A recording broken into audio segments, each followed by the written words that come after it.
The Miami condo market is ablaze. There's uncertainty, there's problems, there's issues. It is on fire in a bad way. The first thing I would do if I was a condo owner is I would talk to a realtor and get a CMA. A CMA is a comparative market analysis. It's going to tell you how much your property is currently worth and what you can sell it for. I would also figure out if you want to sell it quickly or if you want to hold on to it for a while. Because if you want to sell it quickly, you obviously price it lower than what you would if you were trying to sit on market for a couple months and get maximum dollar.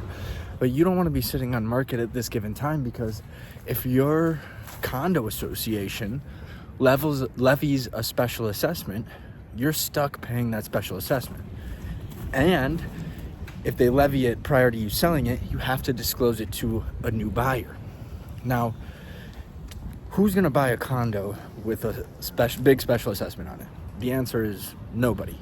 They're not going to pay that special assessment and purchase the condo, right? Like, you as the owner would have to pay that special assessment off before you would sell it, unless you reduce the price so much that you don't have to pay it off. But it's honestly a wash. So in the end, it always comes out of your pocket as the condo owner if you do have a special assessment levied.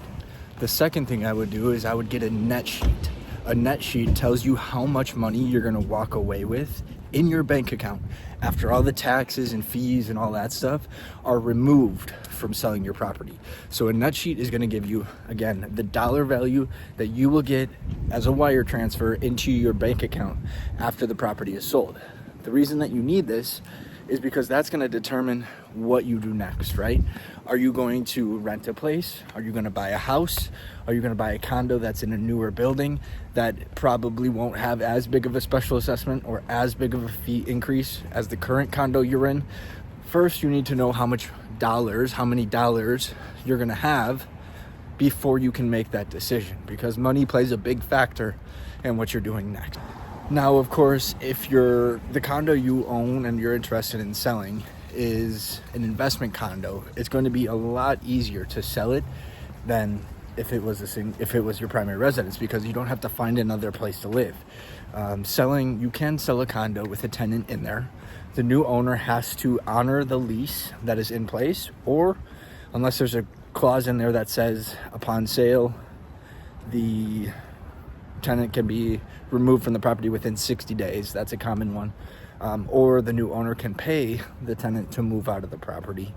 I've seen that happen as well. But yes, it's possible to sell a condo with a tenant in there with a lease in place.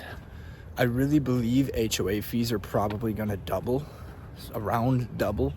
In some cases, they'll triple if the building's really old and doesn't have any reserves at all. I just looked at one on Miami Beach today. Looked at the 2023 budget. 0 reserves. 0 reserves. Not 10%, not 1%, not 2%. 0 reserves.